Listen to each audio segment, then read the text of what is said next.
Assalamu alaikum, dear students. We are continuing the topic dimensional analysis. तो अभी तक हमने डायमेंशंस के बारे में पढ़ा.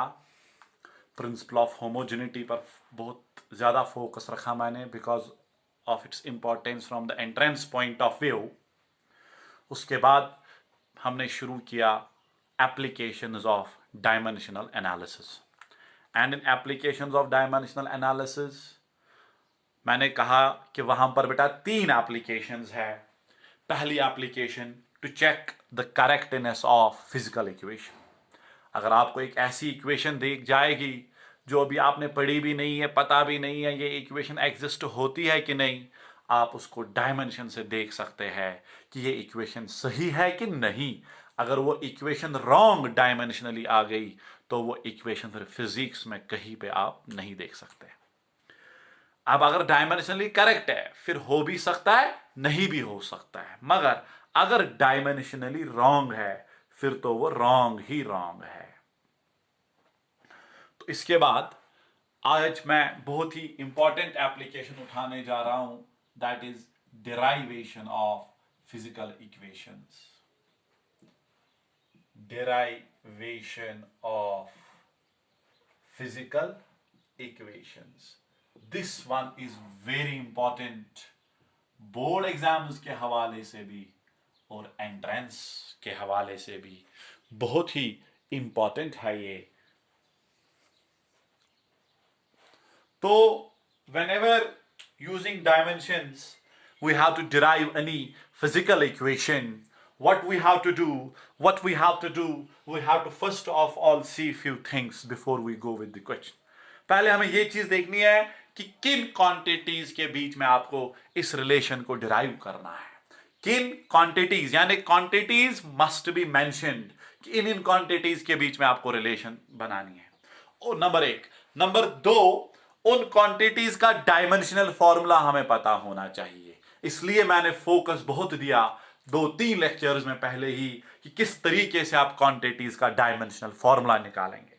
उसके बाद यह चीज पता होनी चाहिए कि इसमें डिपेंडेंस क्या है, यानी किस क्वांटिटी, कौन सी क्वांटिटी किस किस क्वांटिटी पर डिपेंड है. Accordingly we can go with the derivation. ठीक है, तो मैं यहां पे एक डेराइवेशन लूंगा आज.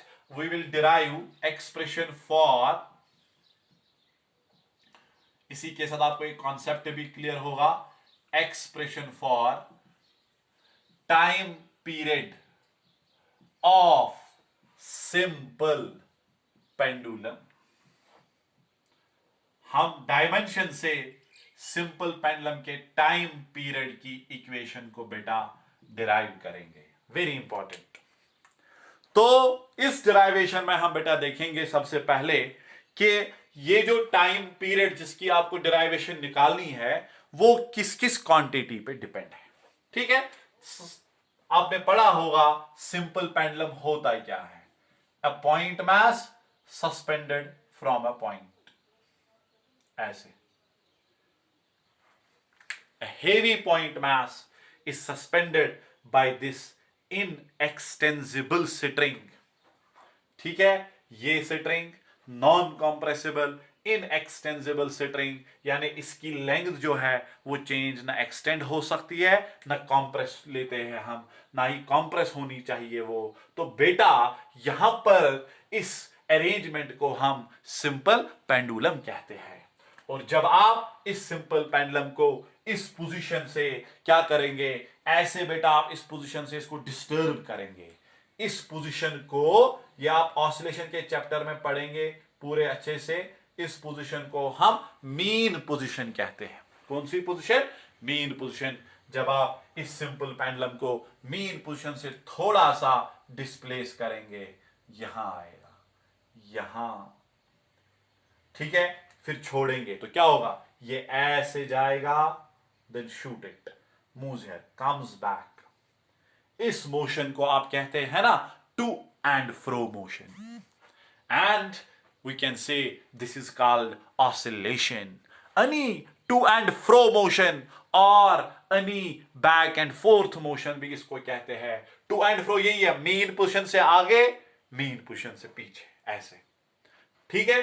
अब देखिए मेन पोजीशन से ये गया, इसको कहते हैं एक्सट्रीम, गया आया वापस, फिर गया यहां, फिर आया वापस। क्यों ऐसा होता है आप पढ़ेंगे when we will discuss oscillations. तो यहां पे बस मैं आपको सिखा रहा हूं टाइम पीरियड का कॉन्सेप्ट होता क्या है। The time period is defined as the time taken by this oscillator to complete one oscillation.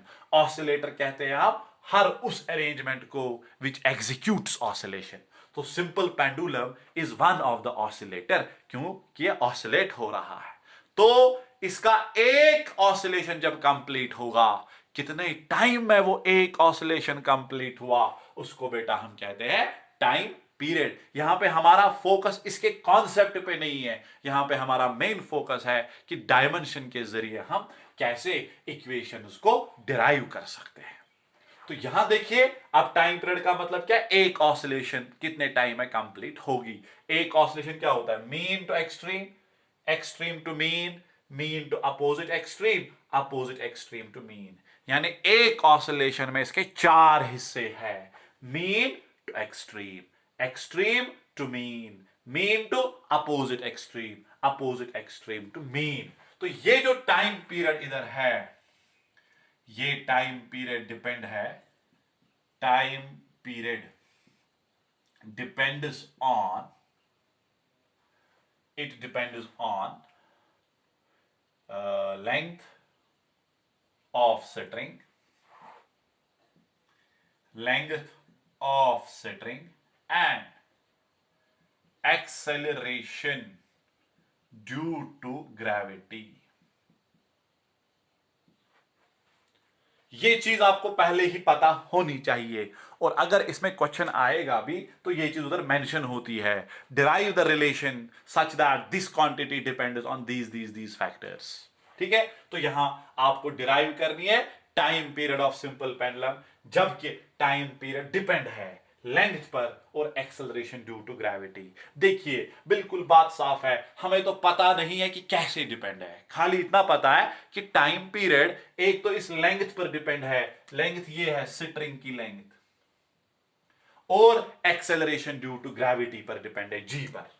मगर कैसे, क्या ये डायरेक्टली है, क्या ये इनवर्सली है, क्या ये स्क्वायरली है, you don't know the relation, so we can use concept of dimensions to derive a relation for the time period of simple pendulum। तो यहां पर देखिए आप, तो ये चीज देकर होगी। अब देखिए मैं कैसे डिराइवेशन लेता हूं, तो बाकी फिर ऑलमोस्ट आपको क्वेश्चंस ऐसे करने हैं। देखिए बेटा आप, तो हम ऐसे इसमें प्रोसीड करेंगे, since T depends on L and G, but it's not known कि ये L पर कैसे डिपेंड है, G पर कैसे डिपेंड है। तो मैं L पर इसका पावर A रखूंगा, G पर इसका पावर B रखूंगा। Now these powers will tell me how it depends. Is it squarely? Is it directly? Is it inversely? Is it cubely? Is it under the square root? Whatever it is, that's A and B। ठीक है, अब देखिए करेंगे कैसे हम। T proportionality हटा दो K, L raised power A, G raised power B, इसका नाम हम रखेंगे फर्स्ट। और ये जो K है, इस केस में हमेशा नहीं, here K is constant of proportionality and is, और इन केसेस में ये कांस्टेंट डायमेंशनलेस होता है। फिजिकल क्वांटिटीज, बहुत सारी फिजिकल क्वांटिटीज ऐसी है जिनका वैल्यू कांस्टेंट है मगर डायमेंशनलेस नहीं है। फर्ज कर लो बेटा acceleration due to gravity 9.8 value, but it has a dimension of acceleration, capital G gravitational constant 6.67 into 10 raised power minus 11, but having a dimensional formula।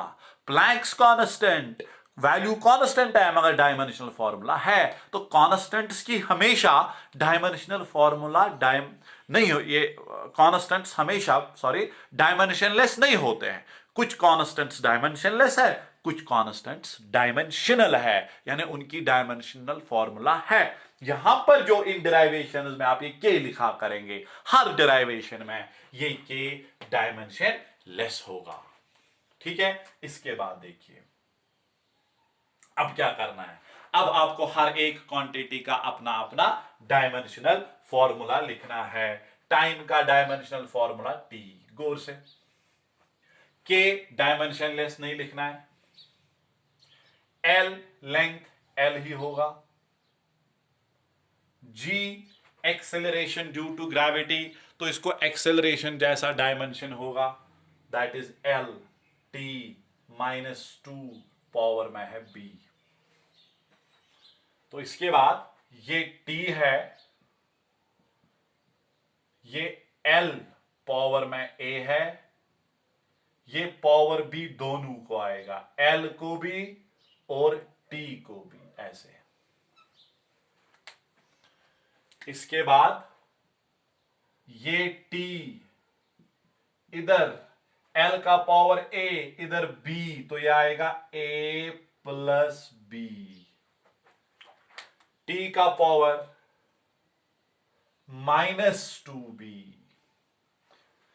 Somehow मुझे ए और बी का वैल्यू निकालना है, तो इस तरीके से अभी यहां तक। इसके बाद देखिए लेफ्ट हैंड साइड में एल है, सॉरी राइट हैंड साइड में एल है और टी है, यहां से खाली टी है, तो हम यहां भी एल जोड़ेंगे मगर एल का पावर 0 रखेंगे, कोई फर्क नहीं पड़ेगा।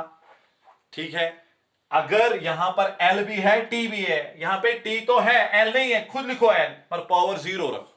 एनीथिंग रेज्ड पावर 0 1 होता है, ये वापस टी ही बचेगा, ये इधर आएगा एल पावर में ए प्लस बी टी -2b, ऐसे। अब इसके बाद क्या करना है, इसके बाद आप प्रिंसिपल ऑफ होमोजेनिटी वापस इस्तेमाल करेंगे। क्या लिखेंगे हम, according to principle of homogeneity of dimensions. ठीक है, डायमेंशंस, उस डायमेंशंस के हिसाब से क्या होना चाहिए, इक्वालिटी के इस साइड से और इस साइड से डायमेंशनल फॉर्मूला सेम होनी चाहिए। According to PhD powers of M अगर है L T on both sides must be same. मतलब यही, जो यहां से डायमेंशन है वो यहां से भी होने चाहिए, तब जाकर ये इक्वलिटी में आ सकते हैं। क्योंकि प्रिंसिपल ऑफ होमोजेनिटी कह रहा है physical quantities of same kind can be added, subtracted and compared. Compared ये होता है अगर ये इक्वलिटी सही है तो यहां पर जो एल का पावर है वो यहां पर भी हो, यहां पर जो टी का पावर है वो यहां पर भी हो। क्योंकि जब लेफ्ट हैंड साइड में एल टी 1 बनेगा, राइट हैंड साइड में भी एल टी रेज पावर 1 ही बनना चाहिए, तब जाकर ये प्रिंसिपल ऑफ होमोजेनिटी को बेटा फॉलो करेंगे। अगर ऐसा नहीं होगा फिर ये प्रिंसिपल ऑफ होमोजेनिटी को वायलेट कर रहे हैं। तो हम लिख रहे हैं according to principle of homogeneity. अगर आपको एक इक्वेशन, सही इक्वेशन डिराइव करनी है, सही इक्वेशन का जरूरी है कि वो फॉलो करे प्रिंसिपल ऑफ होमोजेनिटी को। तो क्या लिखा आपने, according to PhD powers of MLT on both sides must be same. But what does this mean to us? It actually means dimensional formula on left hand side and the right hand side must be same. तो इस हिसाब से क्या बनेगा, आपको यहां से L का पावर 0 है, वहां से A प्लस B है, नेम इट सेकेंड। यहां से T का पावर तो 1 है, वहां से -2B है, इसका नाम रखेंगे हम थर्ड। इन इक्वेशन से क्या करना है, इन इक्वेशन से आपको बेटा A और B का वैल्यू निकालना है। यही है फंडा इस पूरी एप्लीकेशन का कि इन पावर्स का बेटा वैल्यू निकाला जाए। तो क्या आएगा, पहले हम इक्वेशन थर्ड को सॉल्व करेंगे। फ्रॉम थर्ड है -2b = 1, सॉल्व करेंगे। ये -2 इधर मल्टीप्लाई में है तो ये डिवाइड में जाएगा, यानी b बनेगा -1/2 ऐसे। ठीक है, substitute in second, substitute in second, second है ना a plus b equal to 0, b की जगह दे दो -1/2, ये शिफ्ट हो जाएगा, a बनेगा 1/2। बस a और b का वैल्यू निकालना है। अब देखिए टाइम पीरियड की एक अच्छी इक्वेशन आपके सामने आएगी। अब क्या हम करेंगे इसके बाद, जब भी वेरिएबल्स का वैल्यू निकाला करो इनको हाईलाइट किया करो। क्या करेंगे हम, क्या करेंगे, substitute a and b in first. तो t निकला आपका k, l पर पावर a था, a आएगा 1/2, g पर पावर b था, b आएगा -1/2। तो t बनेगा इधर k l रेज्ड पावर 1/2, ये नीचे आएगा, g का पावर भी बनेगा 1/2। नेगेटिव था ना पावर, नीचे ले आओ पॉजिटिव बनेगा। अब दोनों का पावर बेटा 1/2 आ गया। अगर दोनों का पावर 1/2 आ गया तो आपका ये कॉन्सेप्ट क्लियर, के दोनों को दे दो एक ही power. So the correct equation is K. इस 1/2 की जगह रूट भी लिख सकते हैं। This is the actual equation. Question में तो नहीं देकर था time depends square root directly on L with square root, time depends inversely on G with square root, नहीं दिया था। क्वेश्चन में खाली देकर था time period depends on length and G. आपने डायमेंशन से कहा कैसे डिपेंड है, क्या स्क्वायरली है, रूट है, क्या है। तो टाइम पीरियड कैसे डिपेंड है अब एल पर, रूट एल, जी पर इनवर्सली विद रूट, यही हमें पता चला। फिर एक्सपेरिमेंटली इनके के वैल्यूज निकाले जाते हैं, तो वो आपको फिलहाल इधर याद रखने हैं। यहां पर के का वैल्यू है 2π। तो जब हम इंशाअल्लाह ऑसिलेशंस का चैप्टर पढ़ेंगे, one of the very important topic of class 11th oscillation, वहां भी हम time period of simple pendulum derive करेंगे, but not by dimensions but by the concept. तो वहां पे आपको पता चलेगा ये 2π। फिलहाल इधर आप याद रखो इस k का वैल्यू हमने 2π, अगर नहीं दोगे ये भी रखोगे, अभी ये भी सही है। So this is how the second application will work out. क्या है दूसरा एप्लीकेशन, डायमेंशंस की बुनियाद पर आप कोई भी फिजिकल इक्वेशन को डिराइव करना है। मगर कोई भी फिजिकल इक्वेशन को डिराइव करने से पहले आपको दो चीजें पता हो, एक किन किन क्वांटिटीज के बीच में रिलेशन है को डिराइव करना है, और इन क्वांटिटीज में से कौन सी क्वांटिटी किस क्वांटिटी पर डिपेंड है, बस इतना पता हो। अब कैसे डिपेंड है वो हमें निकालना है। अलबत्ता ये पता हो क्वेश्चन में कि किन के बीच में रिलेशन निकालनी है और कौन सी क्वांटिटी किस पर डिपेंड है। बाकी कैसे डिपेंड है, डायरेक्टली है, इनवर्सली है, रूट है, क्या है, वो तो हमारा काम है। सो क्वेश्चन ऐसे ही आपको आता है, derive the equation of this wire this quantity depends on this using dimensional analysis. ठीक है, टाइम पीरियड पे सीधे भी क्वेश्चन आ सकता है, derive time period of simple pendulum, नहीं लिख के होगा डायमेंशनल एनालिसिस। तब आपको ऑसिलेशंस का जो हम पढ़ेंगे उधर कॉन्सेप्चुअल अप्रोच, यहां इस क्वेश्चन में लिख के होता है derive the equations using dimensional analysis. Very important for board paper as well. Hope you have got this. ठीक है, अभी एक दो लेक्चर हम इसी की एक्सरसाइज करेंगे, मैं आपको क्वेश्चंस भी दूंगा, इसकी और भी हम एक्सरसाइज करेंगे ताकि ये हमें क्लियर हो जाए। ठीक है बेटा, आई होप कि आप सब भी घर में मेहनत करते होंगे एंड यू विल इंशाअल्लाह pay us to what the efforts your faculty is giving in these testing times. I hope you will realise the things and work very hard. ठीक है, और अभी रमजान भी चल रहा है, हम सब दुआ गो रहेंगे अल्लाह को कि जल्दी से जल्दी हालात ठीक हो जाए and we will have a normal class. I appreciate your patience as well and your hard work, but at the same time when this hard work will be channelized in a proper direction, then we can enter through the gates of NIT and the GNC thank you.